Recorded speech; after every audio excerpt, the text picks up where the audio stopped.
आसंताकाली ओडिशा आसिबे प्रधानमंत्री नरेंद्र मोदी अपराह्न 4:20 भुवनेश्वर विमान बंदर में पहुंचे। यापर 4:30 विमान बंदर पाखरे एक सभारे उद्बोधन देवार कार्यक्रम रही। सभा पर प्रधानमंत्री सीधा सड़क राजभवन जिबे। प्रधानमंत्री स्वागत पर विमान बंदर राजभवन पर्यंत रास्तार उभय पार्श्व जनता उपस्थित रहिबे। संध्या 6:30 राजभवन बीजेपी राज्य कार्यालय को आसिबे। बीजेपी राज्य कार्यालय में 2 घंटा पर्यंत सांसद मंत्री विधायक और वरिष्ठ कार्यकर्ता सहित आलोचना करेंगे। यापर पुणी राजभवन फेरी जिबे प्रधानमंत्री।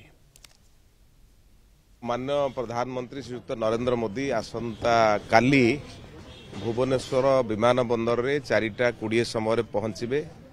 सेठी आमर नेतृमंडली स्वागत कर सारा पर एयरपोर्ट पाखे गोटे छोट फेलिसिटेशन सभा हम से जगार 4:30 रे पहुंचे। आउ ठीक 5:05 रे सेठू बाहर सेठू गवर्नर हाउस पर्यंत जीवे। उभय साइड्रे रास्तार विभिन्न प्रकार नृत्य विभिन्न पारंपरिक वाद्य स्वागत करा लोक माने साधारण जनता स्वागत करेंगे। तेणु सेठू जाइकरी पहुँचे आपणकर गवर्नर हाउस रे।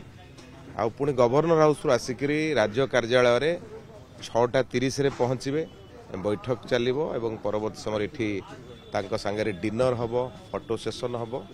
तापर पुणी 8:30 रे पार्टी ऑफिस छाड़िबे।